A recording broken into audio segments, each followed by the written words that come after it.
qui était un grand passionné de potager, mais on peut voir aussi avec ces diverses structures que Luc est un artiste. Alors Voilà, quand on vient le ici grand mot. au jardin de Rocambole, eh ben, on se balade, on passe un bon moment. Alors combien d'heures de visite à peu près? Quand les gens viennent pour visiter le jardin, ça dépend beaucoup des gens. Ouais, Il y a t'en as des qui gens qui flânent. vont, au minimum, les gens ils passent une heure et demie pour ceux qui courent. Et puis il y a des gens qui passent presque une journée en déambulant, Ah oui. allant boire un coup et repassant dans le jardin.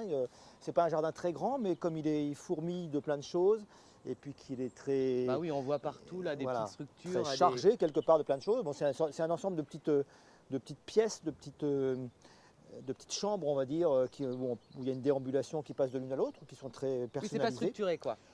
C'est structuré, C'est un si. parti pris. Ouais, je pense que des gens qui le voient dans l'ensemble disent ça, c'est l'imaginaire d'une personne. C'est pas 36, c'est pas l'envie de montrer des choses différentes qu'on a vues ailleurs. C'est assez personnel. Je travaille beaucoup avec des éléments de récupération, comme tu vois. Bon, les fourchettes ici, le bois, la pierre, c'est le vachement fer. Quelquefois, je mets beaucoup de couleurs. Quelquefois, je préfère rester dans les gris, dans les teintes bois ou pierre. En tout cas, j'essaye de travailler au maximum avec des matériaux détournés ou des matériaux qui ne sont pas De la récup quoi. de la récup, quoi. De la récup et évidemment des plantes, qui là, en ce moment, on est en fin d'hiver, il n'y a pas grand-chose qui pousse parce que les vivaces sont à peine ressorties, les arbustes ne sont pas en feuilles et les annuels, j'en mets beaucoup d'annuels, ne sont pas encore installés. Alors là, on arrive là, il y a de la couleur. C'est le Ouais. spectacle. Le spectacle, je ne sais pas, mais en tout cas, c'est un univers qui n'est pas qu'enfantin d'ailleurs, parce que les adultes s'y retrouvent aussi. C'était l'idée volontairement de faire des couleurs très, très flashy. Ah ouais, c'est génial. Alors après, là, c'est encore un petit peu vide, mais il y a évidemment plein d'éléments qui sont mis en scène. Il y a une fausse prairie fleurie qui est installée sur toute cette partie-là, tu vois.